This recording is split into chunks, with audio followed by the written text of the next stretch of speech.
Assalamualaikum warahmatullahi wabarakatuh. Selamat pagi ya Ustaz. Bagaimana kabar Anda hari ini? Ustaz doakan semuanya dalam keadaan sehat dan tetap bersemangat dalam mengikuti pembelajaran walaupun berada di rumah. Baik Ustaz, sebelum kita memulai pembelajaran, mari kita memulai dengan lafaz doa. Bismillahirrahmanirrahim. Rabbil zidni ilman warzuqni fahman. Rabbi shrah li sadri wa yassir li amri wahlul 'uqdatam min lisani yafqahu qawli. Ya Ustaz, pada pembelajaran kali ini kita sudah masuk kepada tema 2, subtema 1, pembelajaran 1, materinya adalah materi IPA.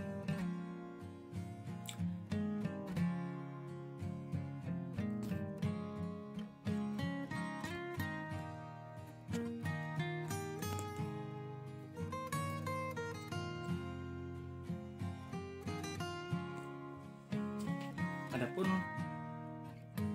KD-nya adalah menjelaskan organ pernapasan dan fungsinya pada hewan dan manusia serta cara memiliki organ. Ini pada pembelajaran 1. Dan tujuan pembelajaran kita adalah dengan mencermati teks bacaan yang disajikan, siswa mampu menemukan informasi tentang organ-organ pernapasan pada hewan. Dalam pembelajaran ini kita akan mempelajari tentang organ pernapasan pada hewan. Yang pertama adalah cacing dari kelas Hermes. Berikutnya adalah serangga, organ pernapasan pada ikan, organ pernapasan pada katak atau amfibi nantinya, organ pernapasan pada burung atau aves, organ pernapasan pada ular atau reptil, dan juga organ pernapasan pada kuda atau mamalia. Baik Ustaz, kita akan mulai pembelajaran kita. Kita akan membahas yang pertama adalah organ pernapasan pada cacing. Cacing tidak mempunyai alat pernapasan khusus. Cacing bernapas melalui permukaan kulit. Kulit cacing selalu basah dan berlendir untuk memudahkan penyerapan oksigen dari udara. Oleh karena itu, cacing menyukai tempat lembab untuk menjaga supaya kulit tubuhnya selalu basah dan berlendir. Di bawah permukaan kulit cacing yang tipis terdapat pembuluh udara. Saat udara masuk melalui kulit, oksigen diikat oleh darah. Pada darah cacing terkandung hemoglobin sehingga mampu mengikat oksigen yang diikat oleh hemoglobin lalu diedarkan ke seluruh tubuh. Sisa-sisa pembakaran berupa karbon dioksida dan obat dikeluarkan dari tubuh juga melalui permukaan kulit. Seperti pada gambar berikut ini. Selanjutnya, serangga. Serangga pada hal ini adalah lebah. Seperti hewan lain, serangga juga bernapas dengan menghisap oksigen dan melepaskan karbon dioksida. Namun, alat pernapasan serangga berbeda dengan hewan lain. Alat pernapasan serangga berupa trakea, yaitu sistem tabung yang memiliki banyak percabangan di dalam tubuh. Percabangan trakea disebut trakeola. Trakea mengedarkan oksigen langsung ke semua sel tubuh dan organ serta menyerap karbon dioksida dari semua sel tubuh untuk dibuang. Udara memasuki trakea melalui pori-pori kecil di permukaan tubuh serangga atau yang disebut dengan spirakel. Selanjutnya, udara beredar melalui pembuluh udara kecil. Sel tubuh mengambil oksigen langsung dari pembuluh udara kecil itu. Karbon dioksida dari sel akan mengalir ke trakeola, lalu dibuang melalui lubang spirakel. Nah, selanjutnya bisa dilihat.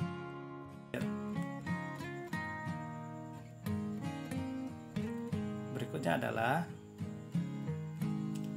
Pisces atau ikan.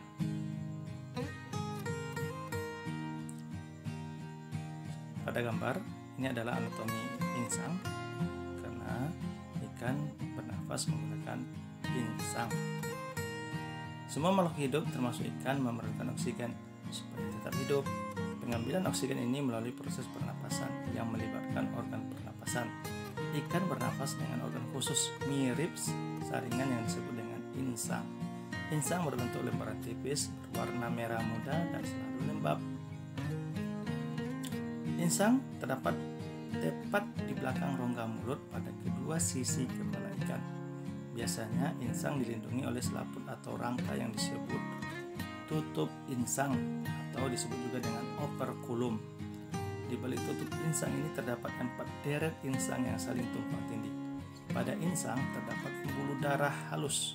Pembuluh darah itu dapat menyerap oksigen yang terkandung dalam air dan melepaskan karbon dari darah. Insang juga berfungsi sebagai alat pengeluaran garam-garam dan sebagai penyaring makanan. Bisa kita lihat pada gambar berikut ini. Selanjutnya, amfibi atau diwakilkan oleh katak.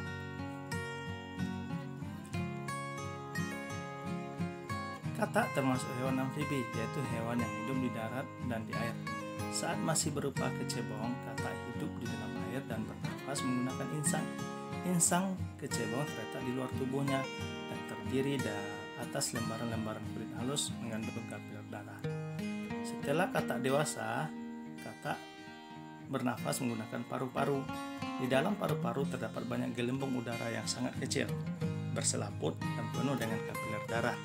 Di dalam gelembung udara, oksigen diserap dan karbon dioksida dikeluarkan. Selain dengan paru-paru, katak juga bernafas melalui kulit. Permukaan kulit katak selalu basah agar memudahkan penyerapan oksigen dari udara.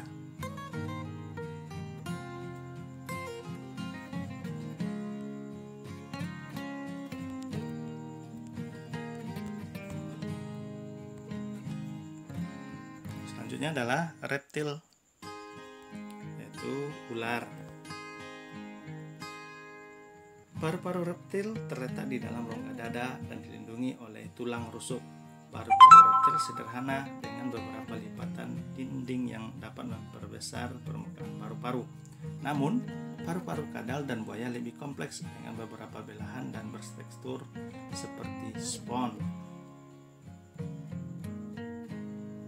Selanjutnya adalah kelas Aves atau burung. Terlihat pada gambar, burung dalam kondisi inhalasi, kantong udaranya terisi, dan ekshalasi, kantong udara kosong tapi paru-parunya yang terisi. Burung bernapas dengan sepasang paru-paru. Paru-paru burung terletak di dalam rongga dada. Udara yang mengandung oksigen masuk melalui lubang hidung pada pangkal paru sebelah atas. Selanjutnya udara masuk ke pembuluh udara yang disebut dengan trakea. Dari trakea, udara sebagian masuk ke paru-paru dan sebagian lagi masuk ke kantong udara.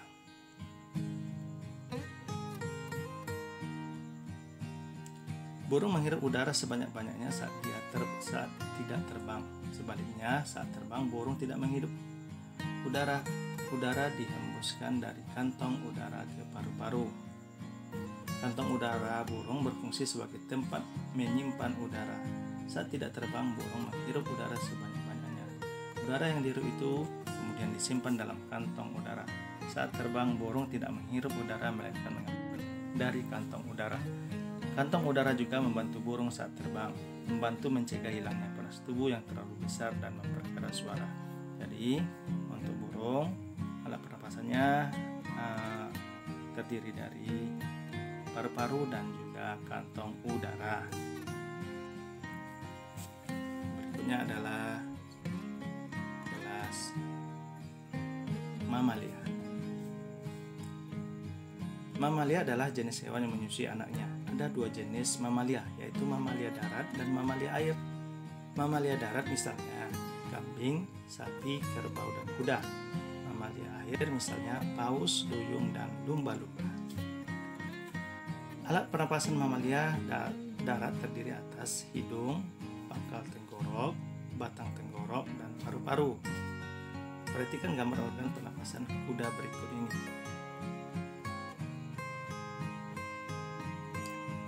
Ini adalah gambar dari pernafasan kuda.